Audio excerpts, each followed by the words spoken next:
MCR Pure Cotton Club, formals and casual shirts. மாணவர்களின் சிந்தனைகளை வடிவமைக்க SNS இன்ஸ்டிடியூஷன்ஸ், மாணவர்களின் சாதனைகளை போற்றும் SNS institutions Kovai. Summer holidays வந்தாச்சு, நம்ம GT ஹாலிடேஸும் வந்தாச்சு. South India's number 1 travel brand.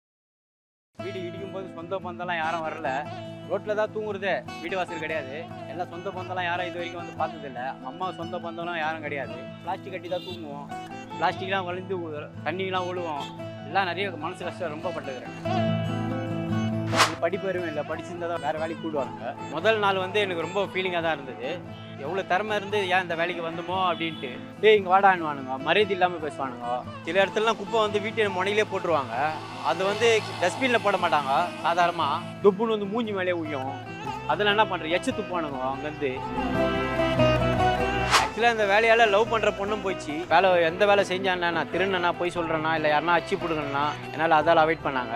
ஸ்போர்ட்ஸில் kills sealed, dance kills sealed வாங்கினா கஷ்டப்பட்டு ஆடி கீடி வாங்குவோம். நீங்கள் அந்த சீல்டு எங்கே இருக்குது பார்த்தீங்களா? இது பாருங்க, குப்பை தொட்டில் இருக்குது பாருங்கள். இதுமாரி தான் காதலும். எவ்வளோ ஒன்றா லவ் பண்ணுவாளுங்க, லாஸ்ட்டாக குப்பை தொட்டி மாரி நம்மளை போட்டு போயிடுவாளுங்க. அம்மா சொல்லி தான் இந்த வேலைக்காக வந்தேன். நான் அம்மா சொல்ல கேட்டேன், இந்த வேலைக்கு வந்தேன், இந்த வேலையை லவ் பண்ண ஆரம்பிச்சேன். ஃப்ரெண்டுங்களாம் கேட்பானுங்க, எங்கடா போட்டுன்னு வர இந்த மாதிரி ஷூலாம் அப்படின்ட்டு. குப்பை தொட்டி தான்டா நம்ம ஷூவை, பிராண்டே இதான்டா நம்மளுக்கு அப்படின்னு சொல்லுவேன். முடிஞ்சா நீங்களே வந்து பொறுக்குங்கடான்னுவேன். காயின்ஸு கட்சிருக்கு, அதில் வந்து என்ன பண்ணி ஹோல்ஸ் பண்ணி ஃபுல்லாக டாலர் மாரி வச்சு போட்டிருக்கேன். அவனுக்கு ஒரு இதுவாக வராங்கன்னா நான் ஒரு பிராண்டாக போவேன். அந்த இடத்துலையே துண்டாக தெரிவேன் நான் அந்த இடத்துல. அது காரணமே இந்த குப்பை தொட்டி தானே. காலையில் வந்து ஒரு மார்னிங் ஒரு 5 மணிக்கு வந்துருப்பேன். இதுவே ஐடி கம்பெனி போயிருந்தேன்னா சோம்பேறியாக 10 இருந்திருப்பேன். சூரியன் உதிக்குதோ இல்லையோ, போய் கத்துதோ இல்லையோ, நம்ம முடிச்சு ஏந்து ஒரு வேலைக்கு வர்றோம். 5 மணிக்கு போகிறேன்னா 5:30 மணிக்கெலாம் வண்டி ஏற்றுருவேன். 6 மணிக்கு வேலை ஏரியாவுக்கு வந்துடுவேன். 8 மணி 9 மணிக்கெலாம் முடிச்சுட்டு ஒரு 10 மணி சாப்பிடுவேன். அதுக்கப்புறம் ராஜா மாரி நான் மசாலா பொறுக்க ஆரம்பிச்சேன்.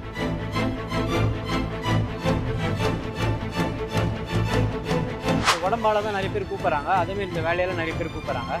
நம்ம கரெக்டாக இருந்தால் தான் அந்த எல்லாமே இருந்தோம். இந்த வேலையை பார்த்துட்டு போதை பண்ணி தான் யாரும் கூட மாட்டாங்க.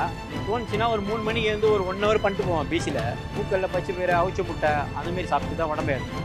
ப்ரோட்டீன் செராயிலாம் எடுக்க மாட்டேன். நான் 4 பேருக்கு சொல்லுவேன், செராயிலாம் எடுக்காதீங்க, உடம்பை நீங்கள் பார்த்துங்க, நான் ஹார்ட் அட்டாக் வந்துடும். அதெல்லாம் இதை தாண்டி வந்து உங்களுக்கு அந்த நடனம்ன்ற திறமையாக இருக்குது. எந்த வயசுலேருந்து நடன திறமை வந்து உங்களுக்கு வந்து? 9 வயசுலேருந்து வந்ததுண்ணே.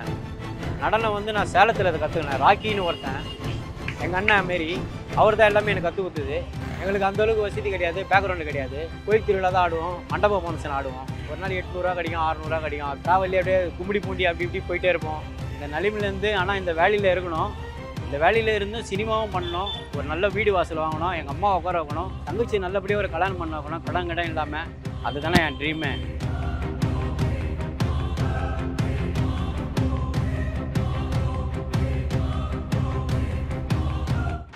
வணக்கம் ப்ரோ. வணக்கண்ணே. மெண்டிஸ் வினோத்குமார்ன்றது உங்கள் அம்மா வச்ச பேர். மெண்டிஸ்ன்ற பேர் எப்படி வந்தது உங்களுக்கு? அது ஸ்ரீலங்கா பிளேயர் மாரி இருக்காருன்ட்டு போலர் வச்சுது. அவர் பேர் அப்படியே பேசி இருக்குன்ட்டு அப்படியே மெண்டிஸ்ன்னு பசங்க கூட ஆரம்பிச்சது. அந்த மெண்டிஸ்ன்னு எல்லாருக்கும் தெரிய ஆரம்பிச்சிச்சுண்ணே. ஆக்சுவலாக ஒரு ஃபாரினர் வச்சு பேர் அது. அப்படியே கூட ஆரம்பிச்சோ பசங்களுக்கு அப்படியே தெரியும். ஜிம்னாஸ்டிக் கிளாஸில் இருக்கும்போது வச்சுது அது பேர். நிறைய பேர் தெரிய ஆரம்பிச்சிச்சு. மெண்டிஸ் தான் கூப்பிட்றாங்க, வினோத்துன்ற பேரே மறந்துட்டாங்க எல்லாருமே. அம்மா வண்டி தான் வினோத்துன்னு கூப்பிடுவாங்க. மிச்ச யாருன்னா ஃப்ரெண்டுங்க சொந்த பந்தம் யாருன்னா வினோத்துன்னு கூப்பிடுவாங்க, அவ்வளோதான். இந்த துப்புரவு பணி வந்து எப்போ சேர்ந்தீங்க, எதனால சேர்ந்தீங்க? இதுக்கு முன்னாடி என்ன வேலை செஞ்சீங்க? இதுக்கு முன்னாடி நான் ஃபிஷ் கட்டராக இருந்தேன். அதுலேருந்து தான் காஸ்மோ கிளப்புக்கு போனேன். அப்புறம் சேப்பா ஸ்டேடியத்தில் வேலைக்கு வந்தேன். இது 3லேயும் நல்ல வேலை கிடையாது. ஃபிஷ்ஷில் வந்து குடியில் இருந்தேன். காஸ்மோ கிளப்பில் வந்து பாத்ரூம் கழுவி இருந்து பால் பாயாக இருந்தேன். சேப்பா ஸ்டேடியத்தில் எச் பிளேட் கழுவி இருந்தேன். அப்புறம் ஒரு இடையில கேப்பு விட்டு தான் இந்த வேலைக்கு வந்தேன். இந்த வேலையை வந்து நல்லபடியாக இருக்கேன். வேலை செய்யணுன்ற ஒரு கட்டாயம் வரும்போது எப்படி உங்கள் மனசு எப்படி இருந்தது? முதல் நாள் உங்கள் வேலையோட இது இருந்து எப்படி இருந்தது? முதல் நாள் வந்து எனக்கு ரொம்ப ஃபீலிங்காக தான் இருந்தது. என்னடா இந்தமாரி எல்லா திறமையை கொடுத்துட்டு இந்தமாரி ஆயிடுச்சுமேன்ட்டு. நடுவில் தான் ரொம்ப மனசு கஷ்டமாயிடுச்சு. எவ்வளோ திறமை இருந்து ஏன் இந்த வேலைக்கு வந்தோமோ அப்படின்ட்டு. அப்புறம் ஒரு வாரம் கழிச்சு இந்த வேலையை லவ் பண்ண ஆரம்பித்தேன். ரொம்ப பிடிக்க ஆரம்பிச்சிச்சு வேலையை. இப்போது நம்ம வீட்டில் இருந்தே குப்பைகள்லாம் பார்த்தா நம்ம எடுத்து போடும்போது ஒரு முகம் சுளிக்க எதுவுமே போடுவோம், யாருனா வந்து போடுவோம். அப்படின்னு இருக்கும்போது நீங்கள் பார்த்துருப்பீங்க. பார்த்தது பிறகு இப்போ அந்த வேலையை வந்து அந்த குப்பையை கையிலேருந்து எடுக்கும்போது உங்கள் மனசு எப்படி இருந்தது? சில இடத்துலலாம் குப்பை வந்து வீட்டு முனையிலே போட்டுருவாங்க. அது வந்து டஸ்ட்பினில் போட மாட்டாங்க, சாதாரணமாக அப்படியே கண்டத்தில் போட்டுருவாங்க. அது போய் எடுப்போம். என்னப்பா கரெக்ட் டைமுக்கு வந்து எடுக்கக்கூடாதான்ட்டு நம்பவே கேட்க முடியாது. ஏங்க நீங்கள் கரெக்டாக வச்சிங்கன்னா நம்ம போட முடியும், டஸ்ட்பினில் போட்டிங்கன்னா நாங்கள் எடுத்து போடுவோம் அப்படின்ட்டு. சில பேர் என்ன பண்ணுவாங்க, இந்த பின்னு இருக்காது, இந்த பின்னத்தில் வந்து இல்லாத இடத்துல கீழே கொட்டுவாங்க. அது வச்சு மறுநாள் போட மாட்டாங்க. எங்களுக்கு வேலை வாங்கணுன்ட்டு அதை கீழே கொட்டுவாங்க. அது மேலே பாத்ரூம்லாம் போவாங்க. அதெல்லாம் கை வச்சு அள்ளுவோம். அதெல்லாம் மனசாட்சி இல்லாமல் அவங்க பண்ணுவாங்க. அதெல்லாம் பண்ணால் வேலையெல்லாம் ஆகி போச்சுன்ட்டு அப்படியே வேலையை பார்த்துட்டு இருக்கோம். ஸ்மெல்லு பார்க்குறது இல்லை, அப்படியே வேலையை பார்த்துட்டு இந்த வேலையை லவ் பண்ண ஆரம்பிச்சாச்சு. நொடி இந்தா வந்தேன் அப்புறம்னுட்டு அப்படியே போயிட்டு இருக்குண்ணே. இப்போ ரொம்ப வந்து பார்த்தீங்கன்னா கழிவுகளை கை வச்சு எல்லாம் எடுக்கிறீங்க. இதனால எதனா உடம்பு அஃபெக்ட் ஆயிருக்கா உங்களுக்கு? இல்லைண்ணே, மீன் வெட்டுற தொழிலில் இருக்கும்போது ஹாஸ்பிட்டல் கையாக சுற்றிருந்தேன். இந்த வேலையில் வந்ததுலேருந்து ஹாஸ்பிட்டலே போகிறது கிடையாது. ஆரோக்கியமாக இருக்கண்ணே, நோய் நொடி இல்லாமல் இருக்குது. ஸ்மெல்லு தான் கொஞ்சம் இதுவாக இருக்கும், அதை பார்த்துக்கலாம் அப்படியே விடுங்க அப்படின்ட்டு அந்த ஸ்மெல்லு பழகிச்சு. இப்போ என்ன ஸ்மெல் இருந்தாலும் ஓவராக பழகிச்சு. ஸ்மெல்லு அவ்வளோ இல்லை. அது ஒரு சென்ட்டு மாரி நம்மளை ஆக்சி மாரி வச்சுட்டே இருக்குது சென்ட்டு. அதான் நம்மளுக்கு எதுவும் பழக்கம் இல்லை. சில பேர் கிட்ட வர மாட்டாங்க, தூரமாக இருந்து கொடுப்பாங்க. அதெல்லாம் நம்ம அவாய்ட் பண்ணுற மாரி இருக்கும், ஏன் இப்படி இருக்காங்களான்ட்டு. ஆனால் இந்த வேலை நம்மளுக்கு லைக் பண்ணுறது. நீங்கள் இந்த வேலை சூஸ் பண்ணுறது முன்னாடி உங்களுக்குன்னு ஒரு ஃப்ரெண்ட்ஸ் செட்டப் இருக்கும். இந்த வேலை வந்து இருப்போம், அந்த ஃப்ரெண்ட்ஸ் இதில் வந்து பழகுதில் வேறுபாடு எதனா பார்த்துருக்கீங்களா? நிறைய பார்த்துருக்கேண்ணே. நிறைய பேர் பழக மாட்டானுங்க, இந்த வேலையால் பழக மாட்டானுங்க. சில ஃப்ரெண்டுங்க பழகுவானுங்க, சில ஃப்ரெண்டுங்க பழக மாட்டானுங்க. சில பேர் இலக்காரமாக பார்ப்பானுங்க, சில பேர் அன்பாக பார்ப்பானுங்க. சில பேர் அதாவது மொத்தமாக நான் எல்லாரையும் அவாய்ட் பண்ணிவிட்டு வேலை உண்டு வீடு உண்டுன்னு ஆகிற மாரி இந்த வேலையை ஃப்ரெண்ட்ஸு லவ் எல்லாமே இந்த வேலை தான். ஆக்சுவலாக இந்த வேலையால் லவ் பண்ணுற பொண்ணும் போயிடுச்சு. அதுக்கோசம் என்ன பண்ணுறது, வேலையை விட்டு குடிச்சிட்டு சுற்றிட்டு கையை அறுத்துட்டு நான் சுற்ற முடியும். வேலை தான், வேலை உண்டுன்னு ஆயிடுச்சு. வேலையை லவ் பண்ண ஆரம்பித்தேன். ஃபுல்லாக வேலை தானே, இந்த வேலை தான் லவ் பண்ண ஆரம்பிச்சிட்டேன். ஃப்ரெண்ட்ஸு எல்லாமே இந்த வேலை தானே எனக்கு எல்லாமே. ஃப்ரெண்ட்ஸு ஓகே புரிஞ்சிடாமல் அந்த உங்கள் வேலையால் விட்டு போனாங்க. இல்லை எல்லாருக்கும் வந்து லவ்ன்றது பெரிய விஷயம். ஸோ அந்த லவ் வந்து ஏன் பிரேக்கப் ஆச்சு, எதனால் பிரேக்கப் ஆச்சு? நான் இந்த ஸ்டேட்டஸ் ஒர்க்கோ தானே இந்த வேலையிலேருந்து ஒரு ஸ்டேட்டஸ் ஒன்று வச்சேன். அதை பார்த்தாங்க, அப்படியே அவாய்ட் பண்ண ஆரம்பித்தாங்க. நானும் அவாய்ட் பண்ணிட்டேன். ஏன்னு கேட்டதுக்கு அவங்களும் பதில் சொல்லலை. வேலை எந்த வேலை செஞ்சானே, நான் திருநனா பொய் சொல்கிறேன்னா, இல்லை யாருனா அச்சு பிடுங்கண்ணா, இல்லை கொலைகளை பண்ணனா, இல்லை இப்படின்னா வீடு அச்சு வச்சு எதனா திருடின்னு வந்தேனா, நல்ல வேலை தானே செய்கிறேன் அப்படின்னேன். அவங்களுக்கு கௌரவமாக இருந்தது. அவங்க ஃப்ரெண்ட்ஸுங்கெல்லாம் சொல்லியிருப்பாங்க பொழுது இவன் குப்பை வேலை செய்கிறான்ட்டு. என்னால் அதால் அவாய்ட் பண்ணாங்க, நானும் அவாய்ட் பண்ணிட்டேன். சரி உங்கள் வேலையை நீங்கள் பாருங்கள், என் வேலையை நான் பார்க்குறேன்ட்டு நான் அப்படியே ஒரே வார்த்தை சொல்லிட்டேன். அவங்க வேலையை பார்க்குறாங்க, என் வேலையை நான் பார்த்துட்டே இருக்கேன். நானும் இந்த வேலையை போனால் போது. ஏன்னா மெயின் எங்கள் அம்மா தானே எனக்கு எல்லாமே. எங்கள் அம்மா சொல்லிட்டாங்க, போனால் போதுடா இந்த வேலையை பாடுறா அப்படின்னாங்க. எங்கள் அம்மா சொல்லி தான் இந்த வேலைக்கே வந்தேன் நான். இல்லைனா நான் வேறு வேலைக்கு எதனா ஒரு போயிட்டுருப்பேன், பெயிண்ட் அடிக்கிற வேலைக்கு எதனா ஒரு வேலைக்கு போயிட்டுருப்பேன். எங்கள் அம்மா சொல்லி தான் இந்த வேலைக்கே வந்தேன் நான். தாய் சொல்ல தட்டக்கூடாதுன்னுவாங்க. எங்கள் அம்மா சொல்ல கேட்டேன், இந்த வேலைக்கு வந்தேன். இந்த வேலையை லவ் பண்ண ஆரம்பிச்சிட்டேன். ஆக்சுவலாக நம்ம ஒரு கீல்டு வாங்கினா, ஒரு ஸ்போர்ட்ஸில் சீல்டு, டான்ஸுக்கு சீல்டு வாங்கினா கஷ்டப்பட்டு ஆடி வாங்குவோம். நீங்கள் அந்த சீல்டு எங்கே இருக்குது பார்த்தீங்களா? இங்கே பாருங்கள், குப்பை தொட்டில் இருக்குது பாருங்கள். இதெல்லாம் வாங்குறது எவ்வளோ அவர் கஷ்டப்பட்டுருப்பார். இன்றைக்கி அவர் குப்பை தொட்டில் இருக்கிறாரு. இந்தமாரி தான் காதலும். எவ்வளோ ஒன்றா லவ் பண்ணுவாளுங்க, லாஸ்ட்டாக குப்பை தொட்டி மாரி நம்மளை போட்டு போயிடுவாளுங்க. அந்தமாரி தானே நினச்சிட்டு போயிட்டே இருக்க வேண்டியதானே. இல்லை எவ்வளோ வேலை இருக்குல்ல, ஏன் அந்த தூய்மை பணியாளர் வந்து நீங்கள் எடுக்கிறீங்க? அதில் என்ன இருக்குது, என்ன கிடைக்குது உங்களுக்கு? எங்கள் அம்மா சொன்னாங்கண்ணே இந்த வேலைக்கு போன்ட்டு. எங்கள் அம்மா தான் அப்போதுலேருந்து சொல்லிகிட்டே இருந்தாங்க, அந்த வேலைக்கு போடான்ட்டு. ஏன்னா வேறு வேலைக்கெல்லாம் போயிருந்தா இன்னும் குடிச்சின்னு தான் இருந்திருப்பேன். பெயிண்ட் வேலைக்கு போயிருந்தாலும் குடிச்சின்னு தான் இருந்திருப்பேன். ஏன்னா காவா வேலைக்கு போயிருந்தாலும் குடிச்சின்னு தான் இருந்திருப்பேன். பில்லு வெட்டு போயிருந்தாலும் குடிச்சின்னு தான் இருந்திருப்பேன். இந்த வேலைக்கு போனது இந்த குடிலாம் கொஞ்சம் அவாய்ட் ஆகிடுச்சு. நல்ல சின்னதம் கிடச்சிது அது உள்ளே.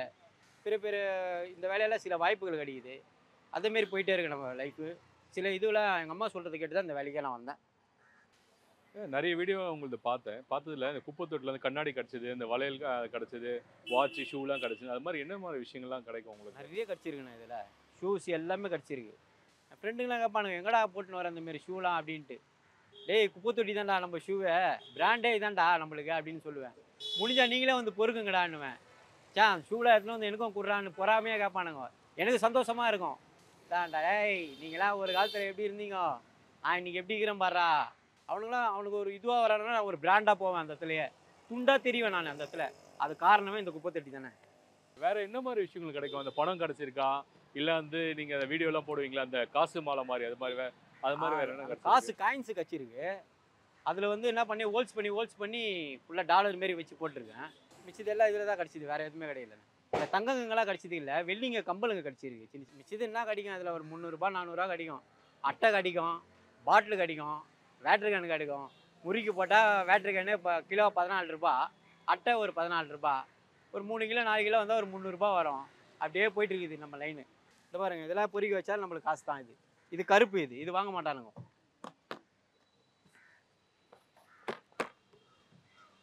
இதெல்லாம் காசு தான். இது பிளாஸ்டிக் 14 ரூபாய் கிலோ. இது சேர்த்து வச்சா ஒரு 3 கிலோ 4 கிலோ அப்படியே வரும். ஒரு டப்பா ஃபுல்லாகிடும். அப்படியே ஒரு 300 வரேன் ஒரு பெட்ரோல் செலவுலாம் போய் ஒரு நாளைக்கு 20,000 ரூபாய் சம்பாதிக்கிற மாரி இந்த வேலையில் கிடைக்குது. இதுக்கு மேலே என்ன வேணும்? ராஜா மாரி இருக்கலாம். உங்கள் தினசரி வாழ்க்கை எத்தனை மணிக்கு எழுந்துப்பீங்க? எத்தனை மணிக்கு உங்கள் வேலை ஆரம்பிப்பீங்க? காலைல வந்து ஒரு மார்னிங் ஒரு 5 மணிக்கு எழுந்துப்பேன். இதுவே ஐடி கம்பெனி போயிருந்தேன்னா சோம்பேறியாக 10 இருந்திருப்பேன். வேறு கம்பெனி போயிருந்தேன்னா சோம்பேறியாக தான் தூங்கிட்டு இருப்பேன். சோம்பேறியாக இருந்து வாழ்க்கையே சோம்பேறி ஆகிடும். ராஜா மாரி 5 மணிக்கு எழுந்துக்கிறோம், 4:30 மணிக்கு எழுந்துக்கிறோம். சூரியன் உதிக்குதோ இல்லையோ, கோழி கத்துதோ இல்லையோ, நம்ம முழிச்சு ஏந்து ஒரு வேலைக்கு ஓடுறோம். 5 மணிக்கு போகிறேன்னா 5:30 மணிக்கெலாம் வண்டி எடுத்துருவேன். 6 மணிக்கு வேலை ஏரியாவுக்கு வந்துடுவேன். 8 மணி 9 மணிக்கெலாம் முடிச்சுட்டு ஒரு 10 மணிக்கு சாப்பிடுவேன். அதுக்கப்புறம் ராஜா மாரி நான் மசாலா பொறுக்க ஆரம்பிச்சிடுவேன் என் செலவுக்கு. சூப்பர்வைசர் பக்கத்துணையாக இருக்காங்க. எல்லா சூப்பர்வைசரும் நல்ல சூப்பர்வைசர் தான். இப்போது நீங்கள் குப்பை எடுக்க போகிறீங்க, உங்கள் துப்புரவு பணியாளர் வேலை செய்கிறீங்க. போகும்போது வந்து எப்படி நீங்கள் இது பண்ணுவீங்க? எந்த மாதிரி அந்த குப்பைகளை பிரிப்பீங்க? என்ன மாதிரி விஷயங்கள் பண்ணுவீங்க? இதில் என்னென்னா, கவர் வந்து எம்சிசி அனுப்பிச்சிடுவேண்ணே. கவர் வந்து நம்ம கம்பெனி போகிறது. பாட்டில் வந்து அதுவும் கம்பெனி போகிறது தான். சில பாட்டில் கொடுப்போம். சில பாட்டில் வந்து நம்ம எக்ஸ்ட்ரா இந்த காசுக்கு செலவு காசு இல்லைன்னா பாட்டில் போடுவோம். அட்டைலாம் நம்மளுக்கு தான். வேட்டரி கார்டுனா நம்மளுக்கு தான். மிச்சம் அந்த காய்கறிலாம் இருக்குல்ல, அதெல்லாம் எம்சிசி தான் கொடுப்போம். அது எம்சிசி கொடுத்துட்டு மிச்சத்தில் நம்ம இதில் தனித்தனியாக பிரித்து எடுத்துகிட்டு போயிடுவோம். கவர் தனியாக, காய்கறி தனியாக, இதெல்லாம் தனித்தனியாக பிரித்து எம்சிசி தனியாக, நம்மளுக்கு பாட்டில் தனியாக, அந்தமாரி எடுத்துகிட்டு போயிடுவேன். இங்கே வாடான்னுவானுங்க, மரியாதை இல்லாமல் பேசுவானுங்க. அதேமாரி குப்பை தட்டில் வந்து மரியாதை கொடுக்க மாட்டாங்க. அங்கே வந்து தீ கட்டிப்பானுங்க. ஹவுசிங் போர்ட்லேருந்து தொப்புன்னு வந்து மூஞ்சி மேலே உயும். அதெல்லாம் என்ன பண்ணுறது, எச்சு துப்பானுங்க அங்கேருந்து. அதெல்லாம் பார்த்து நம்ம எதுவுமே பண்ண முடியாது. அவங்கள்ட்ட சண்டையும் போட முடியாது. ஏரியாவில் அவனு தான் டானு மாரி கத்துவானுங்க. ஏரியா விட்டு ஏரியா வரமாட்டானுங்க. அவங்களாம் ஹவுசிங் போர்டு நம்ம பெருக்கினே இருப்போம். மட்டும் தொப்புன்னு வந்து உயும். அதையும் எடுத்து தான் அவனை என்ன பண்ணுறது. அந்த என்ன பேம்பஸ்லாம் வந்து உயனே, ஏய் மசாலா இங்கே வாடான்னுவானுங்க, ஏய் குப்பை இங்கே வாடான்னுவானுங்க. அந்தமாரி கேவலமாக பேசுவானுங்க. அது மாதிரிலாம் பேசுகிறாங்களே, பேசும்போது உங்களுக்கு என்ன திருப்பி நான் கேட்டிருக்கீங்களா? என் பேரை கூப்பிடுங்க, அது மாதிரிலாம் சொல்லியிருக்கீங்க? நான் சொல்லுவேன், கௌரவமாக தான் சொல்லுவேன். என் பேர் குப்பை தான்டா, மசாலா தான்டா தான் சொல்லுவேன். ஏன்னா நம்ம செய்கிற வேலை தெய்வம் தானே. அது கூப்பிட்டுன்னு போடான்ட்டு தான் நான் கம்முன்னு விட்டுருவேன். சண்டை கிண்டலாம் எதுக்கு தேவையில்லாதுன்ட்டு கூப்பிட்டுன்னு போடான்ட்டு என்ன கூப்பிட்றான்னுவேன். நான் பாட்டுன்னு என் வேலையை பார்த்துட்டே தான் இருப்பேன். நீங்கள் உங்களுக்கு ஒரு டேலண்ட் இருக்குது, துப்புரவு பண்ணுங்க. உங்கள் தங்கச்சியும் வந்து துப்புரவு தொழில் தான் பண்ணுறேன்னு சொல்லி கேள்விப்பட்டேன் நான். அவங்க ஏன் அது அவங்களுக்கு என்ன மாதிரி விஷயம் டேலண்ட் இருக்குது? அவங்க ஃபஸ்ட்டு டென்டலில் இருந்தாங்கண்ணா. அந்த பல்லு டென்டலில் இருந்தாங்க. அப்புறம் தான் இந்த வேலைக்கு வந்து சேர்ந்தாங்க. அதுதான் வந்து சேர்ந்தாங்க, எனக்கு தெரில. இந்த வேலையை லைக் பண்ணி அவங்க இதில் இது ஆரம்பிச்சிட்டாங்க. எனக்கு முன்னாடி அவங்க தான் சேர்ந்தாங்க. அவங்க பேர் தீபா. இந்த வேலையை சேர்ந்தாங்க. அதுக்கப்புறம் தான் நான் போனேன். அப்புறம் தான் நான் ஒரு ஸ்போர்ட்ஸில் போக ஆரம்பிச்சோ, ஜிம்னாஸ்டிக் கிளாஸ் இட்டுன்னு போனேன். அதில் இன்ட்ரெஸ்ட் இல்லை அவங்களுக்கு. அப்புறம் அவங்க பாக்ஸிங் கிளாஸ் போக ஆரம்பிச்சிட்டாங்க. வேலை முடிஞ்சோடனே பாக்ஸிங் கிளாஸ் போயிடுவாங்க. ஸ்டேஜ் என்ன ஏறி இருக்காங்க? ஏறி இருக்காங்க. ஒரு சாம்பியன் ஒன்று வச்சுருக்காங்க. அந்த சர்டிஃபிகேட் கூட பார்த்துருப்பீங்க, நீங்களே காமிச்சிருப்பேன் எல்லாருக்கிட்டையும். யார்கிட்ட சர்டிஃபிகேட் வாங்கினாங்க? அது ஸ்டாலின் ஐயா அந்த இது வச்சு வாங்கியிருக்காங்க. அவங்க சாம்பியன் ஒன்று வச்சுருக்காங்க. ஸோ இந்த மாதிரி விஷயங்கள்லாம் நீங்கள் பண்ணுறீங்க. உங்கள் ஃபிட்னஸ் மற்ற விஷயங்கள் எதுக்காக இதை பண்ணுறீங்க நீங்கள்? நம்ம உடம்பு ஆரோக்கியமாக வச்சுருந்தோம் தானே. இந்த உடம்பால தான் நிறைய பேர் கூப்பிட்றாங்க. அதேமாரி இந்த வேலையெல்லாம் நிறைய பேர் கூப்பிட்றாங்க. நம்ம கரெக்டாக இருந்தால் தான் இந்த எல்லாமே இருந்தோம். இந்த வேலையும் பார்த்துட்டு போதை பண்ணி தான் யாரும் கூட மாட்டாங்க. நம்ம இந்த வேலையும் போதை மாரி வச்சுக்கிறோம், நம்ம உடம்பையும் போதை மாரி வச்சுருந்தா கரெக்டாக இருக்கோ, நிறைய பேர் கூட ஆரம்பிக்காதோ, சில இதெல்லாம் அவாய்ட் பண்ணிவிட்டு நல்லபடியாக இருக்கணும். இப்போ நீங்கள் வேலைக்கே 4:30 மணிக்கு எழுந்துக்கிறேன்றீங்க. நீங்கள் ஃபிட்னஸாக வச்சுருக்கீங்கன்னா எப்போ ஒர்க் அவுட்லாம் பண்ணுவீங்க? எனக்கு தோணுச்சுன்னா ஒரு 3 மணிக்கு எழுந்து ஒரு 1 ஹவர் பண்ணிட்டு போவேன் பீச்சில். ஆமாம், தூக்கம் வரலன்னா போய் பண்ணிட்டு போவேன். அதுமாரி ஒரு 5 மணிக்கு எழுந்துட்டுனா சப்போஸ் வேலைக்கு போயிடுவேன். அப்போ 2 மணிக்கு வந்து ஒரு 1 ஹவர் 2 ஹவர் தூங்குவேன். மறுபடியும் 4:30 மணிக்கு எழுந்து பீச்சுக்கு போயிடுவேன். ஜிம்னாஸ்டிக் ப்ராக்டிஸ் பண்ணுவேன். ஒரு 6 மணிக்கு ஜிம்முக்கு போவேன். ஒரு 8 மணி வரைக்கும் பண்ணுவேன். அப்புறம் வீட்டுக்கு வந்துடுவேன். ஷோ இருந்தால் ஷோஸ் போயிடுவேன், இல்லைன்னா வீட்டில் இருப்பேன். இந்த இப்போ ஓகே இப்போது உடம்பு ஃபிட்னஸாக வச்சுக்கணும். நிறைய இப்போ ஸ்டெராய்டு பவுடர்லாம் எடுப்பாங்களா, அது மாதிரிலாம் இது பண்ணுறீங்களா? அந்த மாதிரிலாம் நம்ம ப்ரோட்டீன் எதுவுமே எடுத்துக்காது. என்ன மாதிரி நார்மல் ஃபுட்டு தான். மூக்கல்ல, பச்சை பயிறு, அந்த மாதிரி தான். ஃபிஷ்ஷு நல்லா சாப்பிடுவேன். பீஃப் சாப்பிட மாட்டேன். ஃபிஷ்ஷு எவ்வளோ நாளும் அச்சு நவுத்துவேன். ஏன்னா ஃபிஷ்ஷில் இருக்கிற ப்ரோட்டீன் எதுலேயும் இருக்காது. மூக்கல்ல, பச்சை பயிறு, அவிச்ச முட்டை, அந்தமாரி சாப்பிட்டு தான் உடம்பை ஏற்றணும். நான் இந்த ப்ரோட்டீன் செராய்டெலாம் எடுக்க மாட்டேன். நான் 4 பேருக்கு சொல்லுவேன், செராய்டெலாம் எடுக்காதீங்கன்ட்டு, உடம்பை நீங்கள் பார்த்துங்கன்ட்டு. ஏன்னா ஹார்ட் அட்டாக் வந்துடும், அதெல்லாம் சீக்கிரம் போய்டும் உயிர். இது ப்ரோட்டீன் எடுத்துனா நம்ம உடம்புக்கு நல்லது, மூலிகை ஆரோக்கியமாக இருக்கும். இந்த மாதிரி ஃபுட் எடுத்து தான் இந்த அளவுக்கு ஃபிட்னஸாக வச்சுருக்கீங்க. ஆமாண்ணா, ஃபிட்னஸாக இன்ஜெக்ஷன் அது மாதிரிலாம் எடுத்தது கிடையாது. இதில் இதுன்னு எங்கள் அப்பா ஜீனு வேறு. எங்கள் அப்பாவும் நல்லா இருப்பார் உடம்பு. அவரும் குடிச்சு உடம்பு போயிடுச்சு. அது போகக்கூடாது தான் நான் இந்த அளவுக்கு நான் இந்தமாரி இருக்கிறேன். அவர் பாதி உடம்பு நம்மக்கிட்ட இருக்குது, அவ்வளோதானே. உங்கள் பட வாய்ப்புகளை பற்றி சொல்லுங்களேன். இதுவரை இந்த படத்தில் நடிச்சிருக்கீங்க, என்ன மாதிரி வாய்ப்புகள்லாம் வந்துட்டுருக்கு? நான் ஃபஸ்ட்டு வந்து அந்த கஸ்தூரி ராஜா படம் பண்ணியிருந்தேன். அந்த படம் இன்னும் ரிலீஸ் ஆகலை. அது வந்து ரிலீஸ் ஆகியிருந்தால் இன்னும் ரேஞ்ச் எப்படியோ போயிட்டுருக்கோம். அப்புறம் கொஞ்ச நாள் கழிச்சு ஒரு மீன் வேலைக்கு வரும்போது இந்த காஸ்மோ கிளப்பில் வேலை செய்யும்போது நம்ம லத்தி படம் கழிச்சிது. ஆக்சுவலாக ஜிம்னாஸ்டிக் ஒன்று பண்ண போயிருந்தேன், தெலுங்கு படம் ஒன்று. நந்தா சார் இன்ட்ரா பண்ணி கொடுத்தாரு, லத்தி படம் விஷால் சார்து. அதில் பண்ணியிருந்தேன். அப்புறம் அது போ அதில் ஒரு கேங் மேனாக தான் இருந்தோம். ரமணா அண்ணா டீமில் இருந்தேன். ஆக்சுவலாக வில்லன் டீமில் இருந்தேன், ரமணா அண்ணா டீமில். அப்புறம் அந்த படம் வந்த பிறகு தெரிய ஆரம்பிக்கவோ நம்ம சொர்க்கவாசு ஆர்ஜே பாலாஜி ஒரு படம் பண்ணியிருந்தேன். அதில் கேங் மேனாக தான் இருந்தேன். டைகர் மணி கேங்கில் இருந்திருப்பேன். இப்போ போக கொஞ்சம் படம் வாய்ப்பு கிடைக்குது. கூப்பிட்டுருக்காங்க, எப்போ சொல்லுவாங்க தெரில. அப்படியே போயிட்டுருக்கேன் நம்ம லைனு. அப்புறம் வேட்டையன் பண்ணியிருக்கேன் நம்ம ரஜினி சார்து. சபை கீழே ஒரு ஃபைட்டு ஒன்று நடக்கும். அது அரவிந்தண்ணன் ஒரு அண்ணன் இட்டு பண்ண அன்பறிவு மாசது. அந்த ஃபைட்டு ஒன்று பண்ணியிருக்கேன். அந்த ஃபைட்டால் நிறைய பேர் தெரிய ஆரம்பிச்சுது. ரஜினி கூடயே படம் பண்ணிட்டியாடா அப்படின்னு, ரஜினி சார் கூடயே படம் பண்ணியிருக்கேடா, நல்லா பெரிய விஷயம்டா அப்படின்னு. இன்னும் முயற்சி பண்ணிகிட்டே இருறான்னா, முயற்சி பண்ணிட்டு தான் இருக்குது. அப்படியே போயிட்டுருக்கேண்ணா நம்ம லைஃபு. வேலையும் பார்த்துட்ருக்கேன், ஷூட்டிங்கும் போயிட்டுருக்கேன். இப்போ அந்த பட வாய்ப்புகள் போகிறீங்களே, உங்களுக்கான வருமானம் என்னவா இருக்காங்க? சில கம்பெனி வந்து வராது, சில கம்பெனி வரும். சில கம்பெனிலாம் கொஞ்சம் தள்ளி போவோம் காசு. அந்தமாரி தான் நான் போயிட்டுருக்கு. சில கம்பெனிலாம் உடனே காசு கொடுத்துருவாங்க, சில கம்பெனிலாம் தள்ளி போவேண்ணே. அதாண்ணே கொஞ்சம் எவ்வளோ சராசரியாக வருமானம் கொடுப்பாங்க உங்களுக்கு? ஒரு கம்பெனி 1500 கொடுப்பாங்க, ஒரு கம்பெனி 2000 கொடுப்பாங்க. அந்தமாரி தான். நம்ம பணத்துக்கோசம் போகக்கூடாதுல்ல, திறமை இருக்குது, பட வாய்ப்பு தராங்கன்னு தான் நம்பி போயினே இருக்கும். நம்ம காசுக்கோசம் போகல, பட வாய்ப்புக்கோசம். அடுத்த வாட்டி பண்ணும்போது அந்த டைரக்டர் நம்மளை கூப்பிடணும், அந்த முயற்சிக்கோசம் தான் போயிட்டே இருக்கும். ரஞ்சித் கூட பற்றி ரஞ்சித் உங்கள் பார்வையில் அவங்க தென்படுது? அண்ணனை ரொம்ப நாள் பார்க்கணும் ஒரு கனவுண்ணே. கூட இருக்கிற பசங்களே நம்மளை வந்து இட்டுன்னு போய் காட்ட மாட்டானுங்க. ஆனால் அந்த நீலம்லேருந்து வந்தாங்க. ரஞ்சித் அண்ணன் ஸ்டேட்டஸ் வச்சுருந்தாரு. ஒரு ஆக்டர் எனக்கு ஃபோன் பண்ணி, மின்சால ஃபோன் பண்ணி, என்னடா பெரிய விஷயம்டா, ரஞ்சித் அண்ணன் ஸ்டேட்டஸ் வச்சுருக்காரா அப்படின்னு சொல்லும்போது எனக்கு உச்சத்துக்கே போயிட்டேன். நான் ரஞ்சித் அண்ணன் பார்க்க முடியாத இருந்த எனக்கு ஒரு ஆளை அவரே ஸ்டேட்டஸ் வச்சுருக்காருன்னா எனக்கு ரொம்ப பெருமையாக இருக்குது. அதேமாரி அண்ணன் கூட ஒரு படம் பண்ண ரொம்ப நாள் ஆசை. அண்ணனை போய் பார்க்கணும், அவர் கண்டிப்பாக ஒரு வாய்ப்பு கொடுப்பாரு நம்புறேன் நான். மாதவன் கூட வந்து ஒரு சீரியஸ் பண்ணிருக்கீங்க, அதை பற்றி எப்படி? இப்போ இவருக்கு ரஜினி கூட பண்ணுறீங்க, மாதவன் அவர் கூட பண்ணுறீங்க, சாக்லேட் பாய் கூட பண்ணுறீங்க. அவர்கிட்ட அந்த பழகுமுறை எப்படி இருக்குது? என்ன மாதிரி கேரக்டரில்? அவர் ஆக்டிங்லாம் பார்க்கும்போது ரொம்ப பயங்கரமாக இருக்குண்ணா. நிறைய விஷயம் அவர்கிட்ட இருந்து கற்றுக்கிட்டே இருக்கேன். அவர் ஒன்று கேமரா முன்னாடி பார்த்துட்டே இருப்பேன், அவர் என்ன பண்ணுறாருன்ட்டு. அந்தமாரி அவர் பிரம்மாண்டமாக பண்ணுறாருண்ணே. அதுமாரி அவர் சாக்லேட் பாய் வேறு, அவருக்குள்ள படம் பண்ண ரொம்ப நாள் ஆசை. ரொம்ப பிரம்மாண்டமாக போயிட்டே இருக்குண்ணே. சூப்பர், ரொம்ப ஜாலியாக இருக்குது அவர் கூட. செட்டில் அவர் கூட போய் பேசியிருக்கீங்களா நீங்கள்? அவர் எப்பவுமே ஜாலியாக பேசுவார்ண்ணே, எல்லாரும் ஜாலியாக பேசுவார். உங்களுக்கு ஒரு வாய்ப்பு பேரை சொல்லி கூப்பிட்றாருன்னா அந்த அளவுக்கு ரொம்ப பெருமையாக இருக்குண்ணே. அவர் கூப்பிட்டு வராங்களா? மெண்டிஸ் வா மெண்டிஸ்ன்னுவார். மாதவன் எல்லாருமே கூப்பிடுவாங்கண்ணே. ஸோ இதை தாண்டி வந்து உங்களுக்கு அந்த நடனம்ன்ற திறமையும் இருக்குது. எந்த வயசுலேருந்து நடன திறமை வந்து உங்களுக்கு வந்தது? அது 9 வயசுலேருந்து வந்ததுண்ணே. நடனம் வந்து நான் சேலத்தில் அதை கற்றுக்கினேன். ராக்கின்னு ஒருத்தன் எங்கள் அண்ணன் மாரி, அவர் தான் எல்லாமே எனக்கு கற்றுக் கொடுத்தது. அப்புறம் இங்கே வரும்போது இந்த விக்கின்ட்டு பெஸ்ட் ஃப்ரெண்டு விக்கி, அவங்க கூட ஷோ போவேன். அவனும் டான்ஸு இதுதான் இருந்தான், அவனும் மண்டபத்து தான் இருக்கான். அவங்க கூட போயிட்டே இருப்பேன். ஃபுல்லாக அப்படியே ட்ராவல்லே ஃப்ரெண்டுக்குள்ளேயே அப்படியே போயிட்டு இருக்கேன். நல்ல ஃப்ரெண்டுங்க தான் இப்போ தேர்ந்தெடுத்து போயிட்டே இருக்குது. கெட்ட பசங்கிட்ட யார்கிட்ட போகிறது இல்லை. ஓகே, இந்த நடனம் அப்படின்னு இருக்கீங்களே, இதை கற்றுக்கிட்டீங்க, என்ன மாதிரி ஷோஸ் போகிறீங்க, எங்கெங்கே ஷோஸ் போகிறீங்க? எல்லாம் மூவி டான்ஸ்லாம் அவ்வளோ தூரம் போகிறது கிடையாதுண்ணே.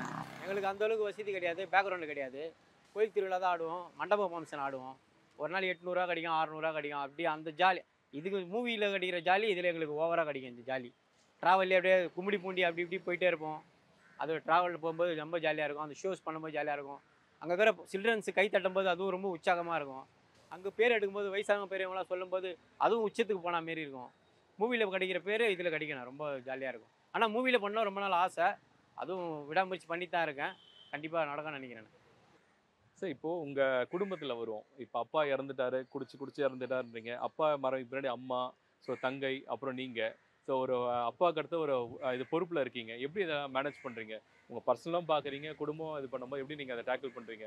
என்றைக்குனா அது ரொம்ப கஷ்டமாக இருக்குது, பாரமாக இருக்குது, என்ன தோணி இருக்கா உங்களுக்கு? ஆமாண்ணே, சில டைம்லாம் கஷ்டப்படுவேன். என்னடா எதுவுமே வேலையை பார்த்துட்டே இருக்குமே, ஷோஸ் வரமாட்டேன், மனசு கஷ்டமாக இருக்கும், கையில் காசு இருக்காது, வெறுப்பாக இருக்கும்.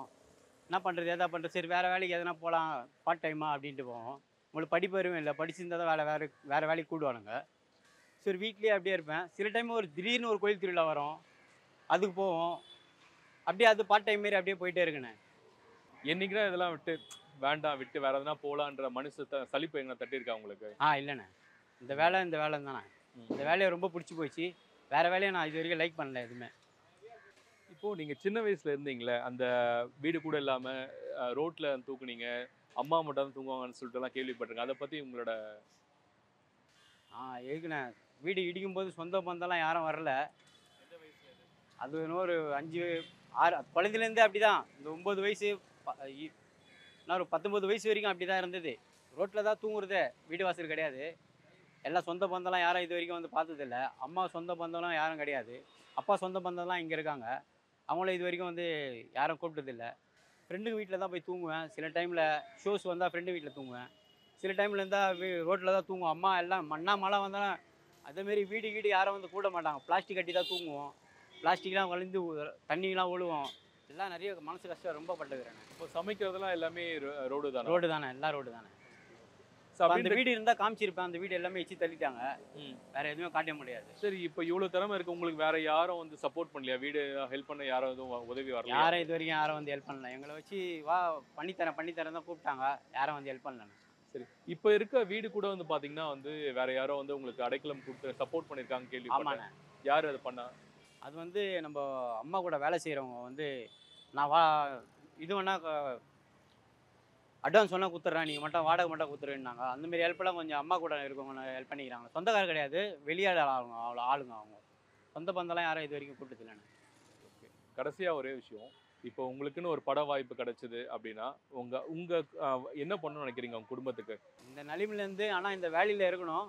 இந்த வேலையில் இருந்து சினிமாவும் பண்ணணும், ஒரு நல்ல வீடு வாசல் வாங்கணும், எங்கள் அம்மா உட்கார வைக்கணும், தங்கச்சி நல்லபடியாக ஒரு கல்யாணம் பண்ண வைக்கணும், கடன் இல்லாமல். அதுதானே என் ட்ரீமே. நான் எப்படி போனாலும் போயிட்டேன், என் தங்கச்சி நல்லபடியாக ஒரு கரை சேர்க்கணும். அதுதானே எனக்கு ஆசையே. ஆனால் இந்த வேலையை விடக்கூடாதுண்ணே. ஏன் வேலையை விடக்கூடாதுன்னா டக்குன்னு எனக்கு சர்வர் சுந்தரம் படம் ஞாபகம் தான் வருது. ஆனால் இந்த நாகேஷ் வந்து வாய்ப்பு கிடச்சிது. ஆனால் சர்வர் சுந்தரம் அந்த அவர் என்ன சொல்லுவார், இந்த யூனிஃபார்மை ஏன் தூக்கி போட்டேன்னு கேட்பாரு அந்த ஆளுகிட்ட, நாகேஷ் சார். அந்த யூனிஃபார்ம் இருக்காது தானே நான் இந்த அளவுக்கு இருக்கிறேன்ட்டு. அதேமாரி இந்த யூனிஃபார்ம் இருக்காது தானே அந்த வாய்ப்பெல்லாம் எனக்கு அடிக்குது. நம்ம நன்றி மறக்கூடாதுல்ல. அதுதானே இந்த வேலையை நம்ம என்றைக்கும் விடக்கூடாது. மிக்க நன்றி. கலாட்டா சார்பா வந்து உங்களோட வாழ்க்கையை வந்து மென்மேலும் வரணும்னு சொல்லிட்டு கலாட்டா குடும்பம் சார்பா உங்களை வாழ்த்து இது பண்றேன். நன்றி. ரொம்ப நன்றிண்ணா, ரொம்ப நன்றி. MCR Pure Cotton Club, formals and casual shirts. மாணவர்களின் சிந்தனைகளை வடிவமைக்க SNS Institutions. மாணவர்களின் சாதனைகளை போற்றும் SNS Institutions Kovai. Summer holidays வந்தாச்சு, நம்ம GT ஹாலிடேஸும் வந்தாச்சு. South India's number 1 travel brand.